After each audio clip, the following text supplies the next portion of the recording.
Ku danna subscribe domin samun sababbin shirye-shiryenmu a cikin sauki. Sele, waɗansu da ka so ka kwaɓa rigar nan.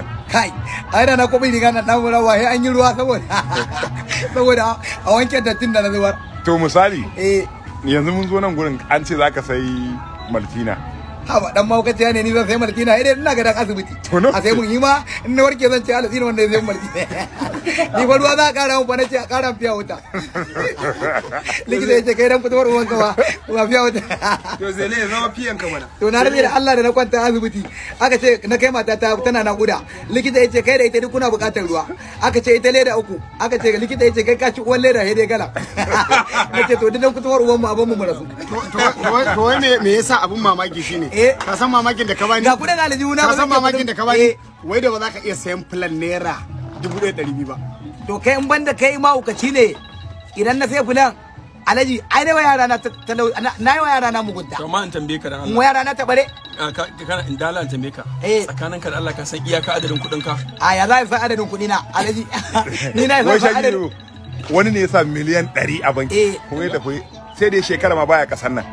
To kai zaka iya sa miliyan zaka iya sa 10,000 a banki. To ni dan mahaukaciya ne zan zuba kuɗi a banki in je in yi mai bacci da mun yari.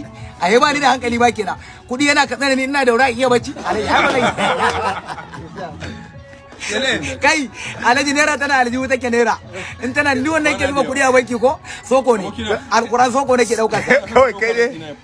Kawai. Kawai kai ne. Kai ba zan iya zuba kuɗi a banki in je in yi bacci da mun yari ba. Ba zai yi ba wallahi. Sai dai ka karba ka. Sai dai karba an ajiye aljuna. In naji amara ta to sannan ne na samu nutsuwa. Wanzu sai dai. Idan yanzu misali sai a ce da ga kuɗi za a baka 10,000. Na'am. Za a sai maka abincin 25,000. Na'am. Idan kuma kuɗin za a baka za a rage a baka 5,000. Wanne za ka zaɓa? Da ka sai mun abincin 20,000. Gara ka ban naira 1,000 in sa aljihuna ta fi alheri. Alquran. To amma an ce bana za ka ƙara aure ni mamaki nake dan wahala ne kai ƙara aure matan ka nawa ne? To ai ni da ka'ida Allah ya sare mun dukkan ka ina yin aure. In dai an ka gero gida ina aure. Yanzu matan ka nawa a tarihin rayuwa? Yanzu 6 ne amma an tara dai bai haura uku. Abinda za a yi. Ni ina so. Ya'ya na 15 amma ne sa abu ko sai. Alfarman da nake so in yi. Sai dai ana magana. Alfarman da nake so kamun. Ina so kamun alfarma in zama PN ka. Kai duk wani abin da za ka dinga kawowa ta dalili na in dinga ajiye maka. Ai ba dan wurawa. Yin wace za ta kai ka. Allah. Da kanka zaka gudu wallahi. To ni ma ban ci ba. Ni ma na zalunci kai na bare kai dan wurawa.